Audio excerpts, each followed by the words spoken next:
কমলবাবু ওনার ছেলেকে ডেকে বললেন, আজ আমি নিশ্চিন্ত, 5টা মেয়ের বিয়ে হয়ে গেছে, এবার আপাতত আমি নিশ্চিন্তে স্বর্গে যেতে পারি।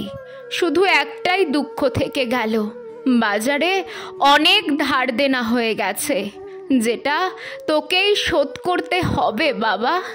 আসলে কন্যাদায়গ্রস্ত পিতা তো, বেঁচে থাকতে থাকতে 5 মেয়ের বিয়ে দিয়ে শান্তিতে মরতে চেয়েছি। তখন কমলবাবুর ছেলে জানায়, বাবা তুমি ওসব নিয়ে চিন্তা করো না, আমি আছি তো। আসলে কমলবাবুর 5 মেয়ে ও 1 ছেলে, 5 মেয়ের বিয়ে হয়ে গেছে। কমলবাবুর স্ত্রী বেশ কিছু বছর আগে মারা গেছে। এখন কমলবাবু ছেলে, বৌমা ও নাতিকে নিয়ে বার্ধক্য কাটাচ্ছেন। কমলবাবুর ছেলের কাঁধে এখন অনেক দায়িত্ব।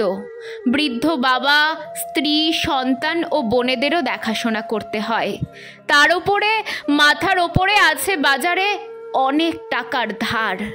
কমলবাবুর ছেলে প্রীতম খুব ভালো মনের মানুষ হওয়ায় কোনো সময় কোনো প্রতিবাদ না করে সব কিছু মেনে নেওয়ার চেষ্টা করেন। এরপর একদিন কমলবাবু হঠাৎ অসুস্থ হয়ে যান, ওনাকে হাসপাতালে ভর্তি করতে হয়।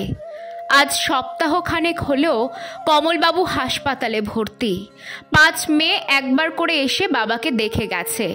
এদিকে কমলবাবুর ছেলে প্রীতম হাঁপিয়ে উঠছিলেন। একদিকে বাজারের ধার, অন্যদিকে হাসপাতালের অনেক খরচ, কোনো মতেই টানতে পারছিলেন না। এত সমস্যা হওয়া সত্ত্বেও কমলবাবুর মেয়েরা বাবার চিকিৎসার জন্য কোনো খরচ দিতেই রাজি ছিল না।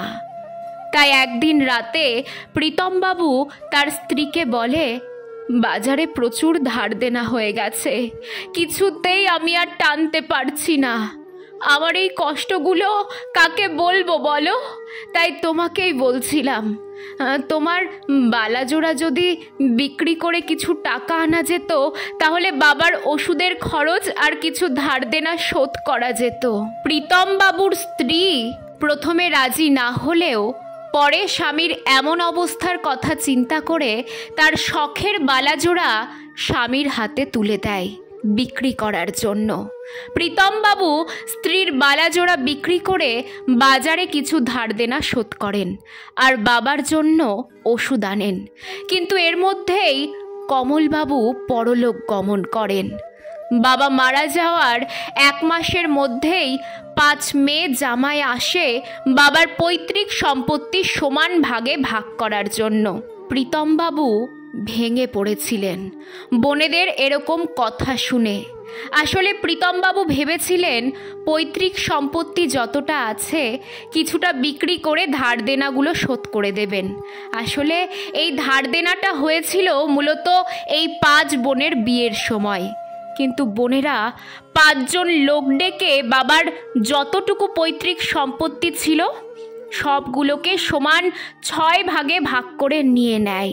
এখন প্রীতমবাবু ভাবতে থাকেন, সে যতটুকু পৈতৃক সম্পত্তি ভাগে পেয়েছেন তা দিয়ে তো বাজারের ধার দেনাটাই শোধ হবে না।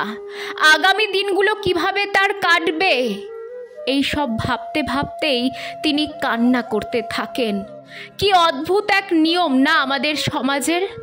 যত দায়িত্ব সব ছেলেদেরই নিতে হবে, মেয়েরা কোনো দায়িত্ব নেবে না, কিন্তু সম্পত্তির ভাগ তারা নেবে।